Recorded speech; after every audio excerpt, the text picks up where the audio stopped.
You ready? Yeah. All right, here we go. So 5, 4, 3, 2, 1. All right, folks, welcome back to the podcast. Very excited to have two guests on today, Kristin Arden and Shari Botwin. Welcome, both of you. Hi there. Hey, Kristin, Hi, welcome. So yeah, I'll thanks for having me.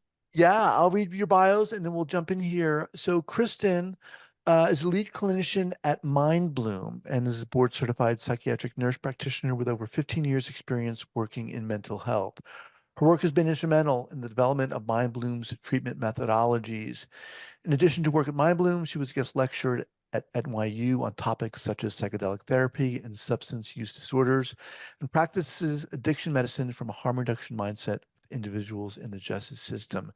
Shari, of course, a repeat guest here on the podcast, has been counseling survivors in recovery from all types of trauma in her Cherry Hill, New Jersey private practice for over 28 years. Her most recent book is titled Stolen Childhoods, released worldwide in May 2024 in hardcover and ebook. She's been chosen by Tantra Media to narrate the audiobook, which comes out, did that come out already? It came out, yep, last month. Is out. Awesome. We'll have that linked up here at the show notes page. So welcome both of you. Before we get going here, I want to ask both of you where you're from originally. Kristin, why don't you start where you're originally from and where you are currently?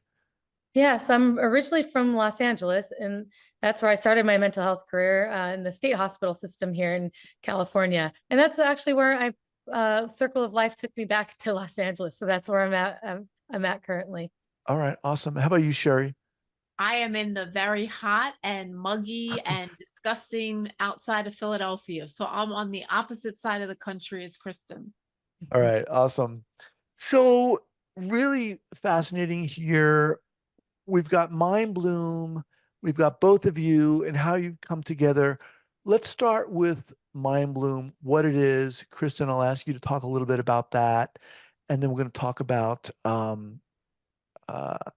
why you and how both of you are together here today. Sure. So Mindbloom is a mental health company that is on a mission to transform lives and transform the world by implementing different alternative therapies into the treatment of mental health. And specifically, what we've been utilizing is treatment with ketamine, and it's at-home ketamine therapy. So we've been in practice of treating individuals for about 5 years now, and have facilitated about 450,000 at-home ketamine treatment sessions in 36 I thought you were going to say 450. That's what I thought. But you kept going, 450,000. Yeah. Jesus. Wow. And across 36 states. So we have like about 80 clinicians, that psychiatric clinicians, either Psych NPs or Psych PAs, and about 80 psychedelic integration guides or coaches that work for us. And it's at home. It's at home. Yes. Wow. Okay. So many questions. But before we do, give us the thumbnail, Kristin, of your background. How did all this come about for you? Yeah, so all of this came about for me from, like I already mentioned, I started my career in the government sector, so in California, and the inpatient state hospital system. And then I transitioned to outpatient behavioral health at the VA in New York. And my whole goal when I started my career was I thought like go to where people have, I thought like the most serious needs, because that's where you're going to be able to impact the largest change on the mental health care system, both in trying to improve outcomes and access to care. And after 13 years, I like didn't really see things change too much. So I kind of stood back and was like, I need to reevaluate my strategy for my career. And that's where I found that healthcare technology companies existed. And I've always associated startups and technology with innovation. And so I know that with innovation, if I'm working for a company that's innovative, maybe I can have be more involved with actually seeing things change in my lifetime of my career. And so that's how I ended up at Mindbloom, which is actually my third healthcare technology company or startup. So like a big passion of mine and what my doctorate was focused around was how do we cut down the timeline from evidence being published and available on paper to actually applied in practice and having a benefit on people who need those outcomes in a practical or a practice setting. So that's what we're really focused at. I think of our focus at Mindbloom is like, we have a lot of great evidence out there for ketamine therapy that's was sitting on paper. And there's a lot of opportunities to further innovate how we provide ketamine therapy to make it more affordable and accessible to people. Okay. And before we get to you, Shari, for our listeners, what is ketamine? What is ketamine therapy? Kristin, I'll ask you that. Oh, sure. Yeah. So Yeah. ketamine therapy is treatment, the medication called ketamine. And ketamine is a medication that was improved in the 70s by the FDA as an anesthetic. So it's used outside of a mental health treatment in an on-label setting for surgeries, for anesthesia, and for pain. So in pain management. Over the course of time, people started realizing, or clinicians, researchers started realizing that people, when they received ketamine for anesthesia or for pain, that they also noticed improvement in their mood. So clinicians, since the first papers were published in the early 2000s, have been growingly prescribing ketamine off-label for mental health indications such as depression and anxiety. Okay. Now, ketamine is often, and correct me if I'm wrong here, but it's often talked about when people are talking about psychedelics. Is ketamine considered a psychedelic?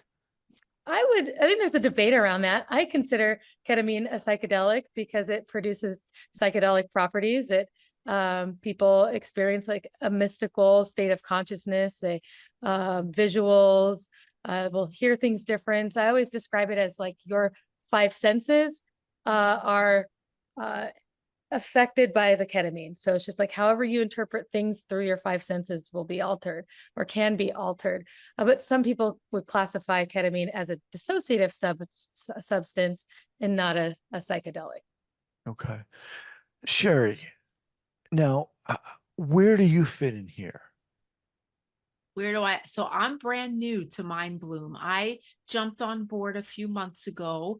One of the people that works at Mindbloom saw and read some of my other book, Thriving After Trauma, and saw that I did a lot of work and have been doing a lot of work with people who are in recovery from all types of traumas and been diagnosed with PTSD. So I was brought on board to offer content, to offer videos and recordings that address different aspects, things that you and I have talked about on your show, whether it's overcoming shame, battling and learning how to deal with guilt, figuring out how to move into a place of grieving and self-compassion and self-care. So what I did was I developed this part of the program with some of the Mindbloom employees, professionals, people who run the company. And then I had a chance to talk, which clients will be able to listen to me talk about, here's what you need to do now that you're in a different state of mind, now that your mind is opening up and you may be seeing the world a little bit differently. Now's an opportunity to really look at the parts of your recovery where you feel the most stuck and implement some of the strategies that I talk about while undergoing the ketamine treatment. Oh, wow. Interesting. So when you're, Kristin, when you're talking about or introducing the topic of ketamine treatment for people, where do you start? Let's say, I mean, who is this for?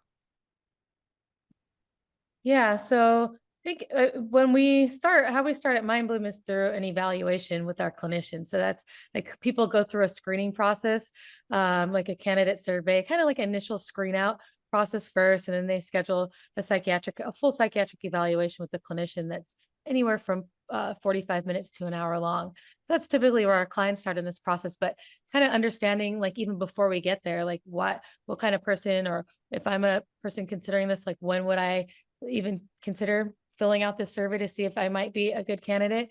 And I think that works a little bit differently for depending on the individual. So I would say that this, if you're like, first off, if you're experiencing symptoms of depression, anxiety, PTSD, it would be maybe, I think that's the first step worth considering. Like, So basically, everybody. what are the treatment options that are out there for you? Right, Yeah. exactly. And then I think individual needs. There's definitely like some people who are see this, like are not into traditional treatments, medications like SSRIs for whatever reason, ketamine might be a good option for them because it's a whole different approach to treatment. It's not something you have to take every day. There's definitely a psychotherapeutic process that goes along with this too. So it's not just relying kind of giving our power to the medicine to fix us. Like we're an active participant in our healing process, which some people are drawn to. But it also is a good option for some people to consider that are on SSRIs or other traditional medicines and maybe not receiving the full benefit. Maybe you've had like a 50% reduction in your symptoms, but like not really living your life still to its potential fullest, and you're looking for something to augment that. I think ketamine's a great option in the fact that it doesn't work primarily through the serotonin receptor system, which means that it can be taken in congruence with a lot of the medications that we use for mental health that are serotonergic without the risk of drug-to-drug interactions. Okay. So you mentioned depression, you mentioned anxiety. Obviously, those are often can be symptoms of trauma too. Mhm. So is this appropriate for people who've experienced trauma, whether that, obviously there's a whole continuum of what trauma is. Mhm. Yeah, it really, that's something that's determined on the evaluation with the clinician. So what our clinicians are doing in the evaluation is one, identifying like, is ketamine a potential treatment option for someone? Like, do they have an indication that evidence tells us that ketamine could possibly be beneficial for? And then two, is ketamine at home following Mindbloom's protocol safe and appropriate? And I bring that up, and specifically, I think most important context when we're thinking about individuals with past trauma or with PTSD, because we understanding how ketamine works. And something I always share with individuals is that a part of the process that leads to healing could mean that things get worse before they get better. So if you're doing this treatment at home and meeting with your therapist, 5 days later, or maybe you don't have a therapist, maybe your therapist isn't aware of how to support you or help you process this, like it might then not be a good idea for that individual to go through ketamine treatment at that time, because we would want to make sure that they have all the supports in place. But if they feel like they do have like a therapist that can support them with processing and working through whatever came up for them with the treatment, then ketamine therapy might be an option for that person. So it's really a matter of going to like, what is their current level of resilience and ability to like process or come, work through some challenging content if it did come up. And then what other support do they have around them to help keep them safe and feeling supported? Shari, what would you add to that in terms of the trauma piece and questions people might have to see if this is appropriate for them and so forth, or even if they're going through it, what they might want to keep in mind? I think one of the most important things when you're going to add different parts to your recovery is really making sure that you have a team of supporters.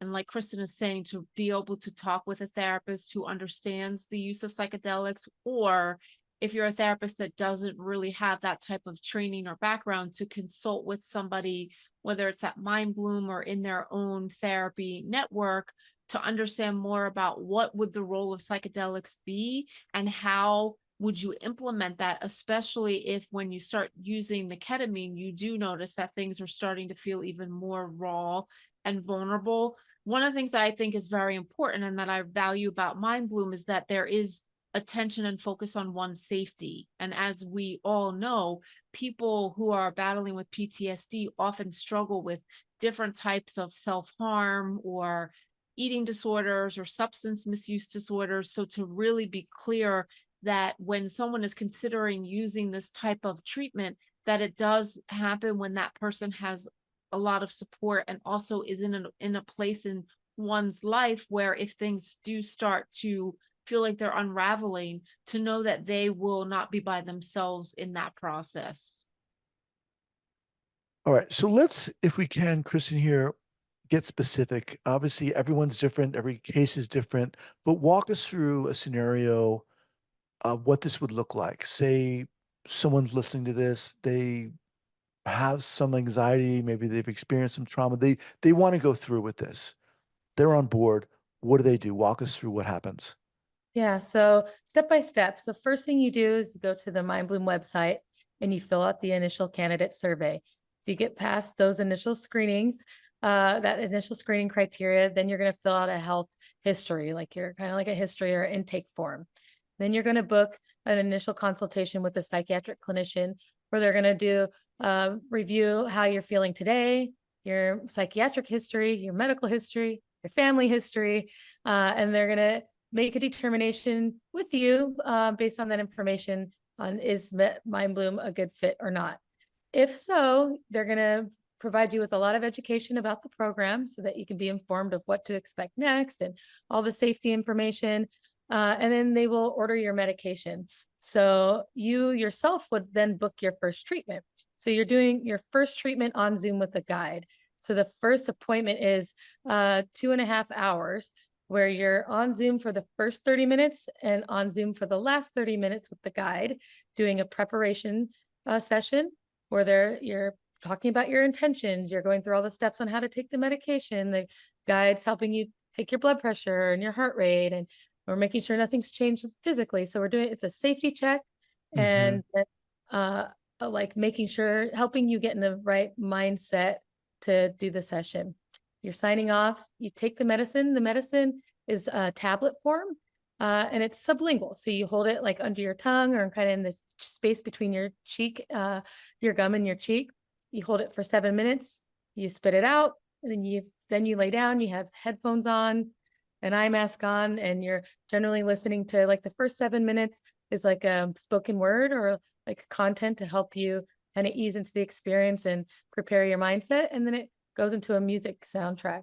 You lay down in kind of this, like the best way I can describe how it feels is like a deep meditation. You still know who you are, where you are, what you're doing, but you're slightly removed from yourself and genuinely like feeling like you're connected with yourself at a deeper level than maybe you would be on a typical day. All right, let me pause if I may here. Yes. So this is something that you set aside, ideally what? Set aside a big chunk of the day to do, if not Yeah, the entire day? about 2 hours or so. Okay. 2.5 Now, does someone want, if I was going to do this, would I want my partner there? Would I want someone else there? Yeah, great question. That was something I was gonna highlight, and it's really key for safety and a criteria for treatment for Mindbloom is you have to have somebody there with you. So you can't Yes. do the Okay. treatments home alone, and you need to have like an environment that you feel safe in and someone that you feel safe and supported by. So that's the other component too. Like if you're in a tumultuous relationship with someone and like that home environment doesn't feel safe, then like doing this treatment might not be a good option for you because like we pay a lot of attention to your mindset, set and setting. So your mindset going in, making sure that that's healthy, and then also the setting, your environment that makes sure that's healthy and conducive to a therapeutic treatment. Okay. So 2 hours, alarm goes off. There's some music plays a chime, then you get Okay. up. You have the person that's there with you next to you to make sure we call them your peer treatment monitor. They're there to make sure that you're safe and help you get to the bathroom if needed. And then you're journaling for 30 minutes. So we encourage and we send all of our clients a journal. It's either like you're collecting a chain of events of thoughts that came up for you in the session, or using that time as like a stream of consciousness to just get out whatever you can on paper. And then for the first session, you meet with the guide after you've done the treatment and journal for 30 minutes to talk about the experience, and they help you kind of frame what came up for you around your intentions, and they give you some pointers on what you can do in the next following days for a process that we call integration, which and summarize what integration means high level. It's like, how do we take an experience like the one we have on ketamine and integrate it into our daily life in some ways so that we can do our best to affect lasting change versus this being just an experience that we have, ends up in our journal in a drawer some way, and we never think about somewhere and we never think about it again. So the treatments are 6 treatments once a week, like spaced out generally about once a week. There Okay. are a couple more check-ins that you would do with your clinician as well to adjust dosing. Last couple things I'll share is that the program does come with one other one-to-one integration session with your guide that people usually do around the third or fourth treatment. And then you have unlimited text support, the guide, direct access to your clinician whenever you need them throughout you can check in with them, schedule those check-ins throughout the program. Digital content like what Shari put together, that you can pick a pathway that you go through if you want to go through a pathway that's focused on trauma or focused on burnout. Like we have digital content or learning content that is guides people through the experience as well. And lastly, integration circles, which are moderated by our guides and you have unlimited access to, and it's like a peer support group with a guide that's moderating it. One thing, kind of going back a little bit, you mentioned intention. So if this person, this hypothetical person we're talking about here, who maybe has anxiety, they're interested in doing this, talk about the importance of intentions and what role does that play in this here? Yeah, so setting the intention really helps you align on what your purpose is for doing the treatment. And typically what I'll have people do before a session is one, like the best advice I give about like intentions is keep it simple, keep it more broad, because really it's something I say, if we knew what we needed going into these treatments, we would probably have it already figured out. So our Right. idea is set this intention and let it go. So what might an intention be? Like an example, one like a very simple one that it works for some people is like, my intention is to let go. My intention is to trust this process. My intention is to quiet my mind, reconnect with love for myself. So those are all really common intentions for people. Okay. And the clinician, the guide, to what degree are they providing therapy? What are they doing? What's their role more specifically here? Yeah, so the clinician, they're psychiatric clinicians, and a good portion of them have training to do therapy, and maybe do therapy in their private practice setting or something outside of Mindbloom. But at Mindbloom, they're not taking on the role of a therapist. So the psychiatric clinician is primarily prescribing their medication, monitoring progress to make sure that this is something that's working for someone and they're able to do so safely. They usually and do provide some brief interventional type of support for someone. It's not like, here's your ketamine and we're out the door. It's a lot of like, Right. how are things going for you? Like, tell me a little bit about your session or your experiences, and they'll try to help clients kind of understand their experiences. But the guide that I mentioned too is like the kind of like, we think of their treatment team at Mindbloom as the psychiatric clinician, and then the integration coach or guide. And that person's really there to support them around their experiences, help them understand, like, if this was my intention and this is what came up for me, how might I make sense of that? And then what are some things that I can do to like help those insights stay with me? They're not a therapist, and they're not filling that role of a therapist. Another way I sum it up, because it can seem a little bit murky in a way, without specifics, is I think about like the guides are very pragmatic. Like, this was your experience. Here's some steps you can do to get the most out of this.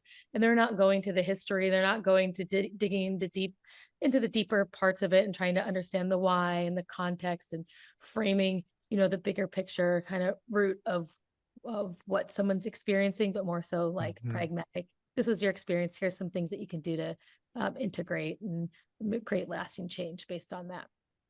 Shari, in terms of the trauma piece and the trauma pathway, as I think it was called,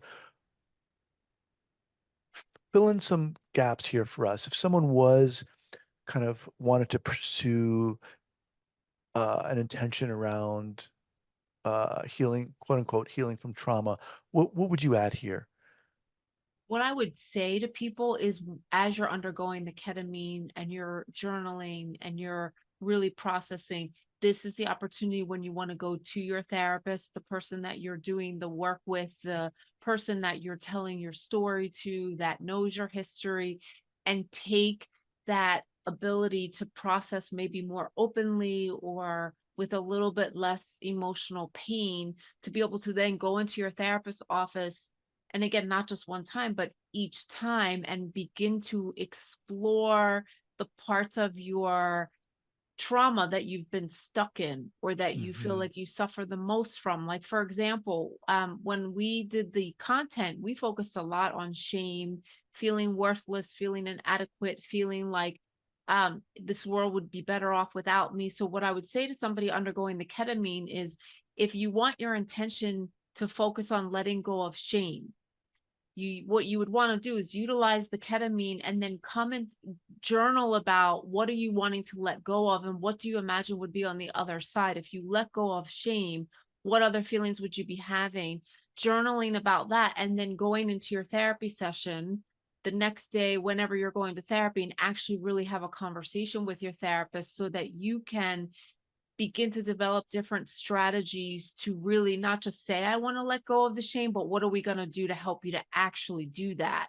So that's sort of the piece where I come in. I'm not doing therapy with the clients at Mindbloom, but I'm offering different examples and talking more in depth about the different aspects of trauma, so that if they watch that content, they can then bring that with them into, and again, it could be their therapist or whoever their main supporters are in the process of trauma recovery. So, and I'll put this out there as a question to both of you. In talking about ketamine therapy, if we had this big whiteboard in front of us and we put down, if we wrote down psychotherapy, and that might include somatic therapy and talk therapy and all the different types of therapy, and then you had ketamine therapy. I'm wondering, because ketamine therapy almost feels to me it's not talk therapy, right? So where does the circles, where do they overlap in a sense? Mhm. Yeah, so I'd say like the way that I understand ketamine to work, and I've seen personally through my experience with my clients, is that ketamine can be a very, very supportive in tandem with another psychotherapeutic process that's going on. And the way that I see that happens and why is twofold. So one, if we think about what ketamine does neurobiologically, ketamine enhances neuroplasticity. And what that means is it essentially repairs damage in our brain that's happened maybe over time from our stress response, like cortisol. It's damaging on the tissue in our brain, especially the parts we need for forming new memories or higher level cognitive thought processing, emotional regulation. So ketamine's restorative in our brain. So it kind of makes, from a biological standpoint, creates a ideal space for therapy, processing new thoughts and emotions and ways of viewing ourselves and the world around us. And then ketamine as a treatment during an experience, I think about it as kind of like puts us in a third person point of view, where we can kind of step out of ourselves, look at ourselves, and get a different context or awareness of our, like, maybe narratives that we've had or viewpoints of ourselves. So we're like able to kind of just get out of our stuckness in a way, Mm, access new content information that can then be valuable for us in treatment. The other piece of it is that this neuroplasticity and this openness doesn't necessarily like go away right there after your treatment. Like we do see like people have periods of days after treatments where they're like maybe like a little bit more open, less resistive, like less feeling more calm and in peace, which then creates like more openness or space to then go further in therapy. I've worked with clients who've been really stuck in their process with EMDR, is like one that comes up for me front of my mind. And it just has been a game changer with them being able to move forward in steps in that process by feeling more safe and like less like defenses up and tight. So I've just really see it help people get unstuck, which then is very supportive in the other modalities for treatment that they might be going through. shoot that. Now, Sherry, you're shaking your head. Shaking my head saying, don't forget what you need to say, because this is so important. But there's a few words that I would write on that whiteboard: integration, reframe, and finding words. When I think about all the work that I've done with survivors through the years and their struggle to even be able to talk about or describe what happened to them, and then integrate these horrific memories and figure out how, when our memories are getting triggered, how do we bring ourselves back to the present? Because that's what integration is. and reframe is sort of like what I was saying before, letting go of shame. Once I can reframe my experience and look back on that flashback or memory and go, wait a minute, that wasn't my fault. I was just a kid then, and that person was an adult. To be able to reframe what happened to us, that is partly what helps us move into a place of peace and contentment and keeping our feet on the ground and being right here in the moment. So those are the things that I think about when I think about the advantages of adding ketamine to treatment for PTSD. And that's one of the reasons why I wanted to be involved in this program, because I see so many people struggling for years. Right. You get to a certain point in the work where you've talked about it, you've remembered it, you have flashbacks, but there's a whole nother level of processing in terms of our feelings and the impact of our trauma that I feel like Mindbloom and ketamine is really going to help people to be able to push past some of those issues. So as we kind of wind down here, I think I would be remiss if I didn't bring up the topic of um, worries that people might have around this, right? I mean, this is, for all intents and purposes, new in the therapeutic space. Obviously, it's not, but it's getting more and more traction and so forth. What do people, how would you allay people's concerns about this, Kristin? Maybe people are really interested, but I mean, there's so many things that could go wrong. I don't know. What do you Mhm. say? Yeah, I'd say like generally, from my experiences, and I think the data that's out there published around side effect rates for ketamine therapy versus SSRIs, people seem to tolerate the ketamine treatment very well. I'd say like we have side effect rates are about 5% or so in the study that we've published. People experience side effects, or we compare that to about much higher than that for SSRIs. I think the big difference too is like thinking about safety, and why I like ketamine as an option for people is since you're not taking it every day, it's not like your body is growing a tolerance or becoming used to this medication, or leading to the point of where you could develop long-term side effect or issue from the medication. It's in and out of your system pretty quick, like the half-life is 2.5 hours or so. So you take the medicine, and within 2.5 hours, it's about 50% out of your bloodstream. So if we're thinking about the burden on your body physiologically compared to an SSRI or something that you're taking every day, you just can't compare. The other thing I would say too is that our clients going through our program like work very closely with the clinician to find the right dose for you. So like I said, we're not aiming for, I think people might get scared of like having a bad trip, or, feeling out of their mind or not in control of things, which can be scary.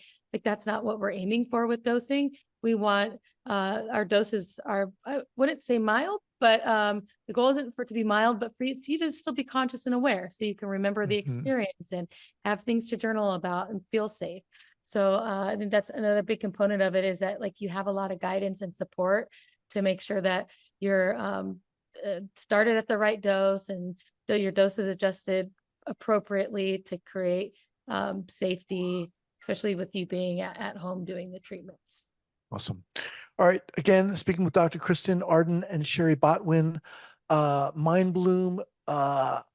Kristin, what's the best way for people to learn more about this and get in touch with you? Yes, so the best place is through our website. We have a ton of great information around on our website, both in like safety, our safety page, and our science page. We have lots of blog posts, and people can reach me if they have questions for me specifically, just by emailing support@mindbloom.com and asking for me, and they'll direct the message to me. Okay. And Shari, how about you? I would say the best way to find me, if you want to ask me more questions about my role in all this, is to just go to my website, which is just my name, sharibotwin.com, and my email address is in there, and I welcome people to reach out if they have any questions. Awesome. Appreciate it. Obviously, this topic is huge, and we could do another couple episodes on this, but I really appreciate you both coming on here. It's fascinating. Thank you. All right. Thank Take care. you. Take care.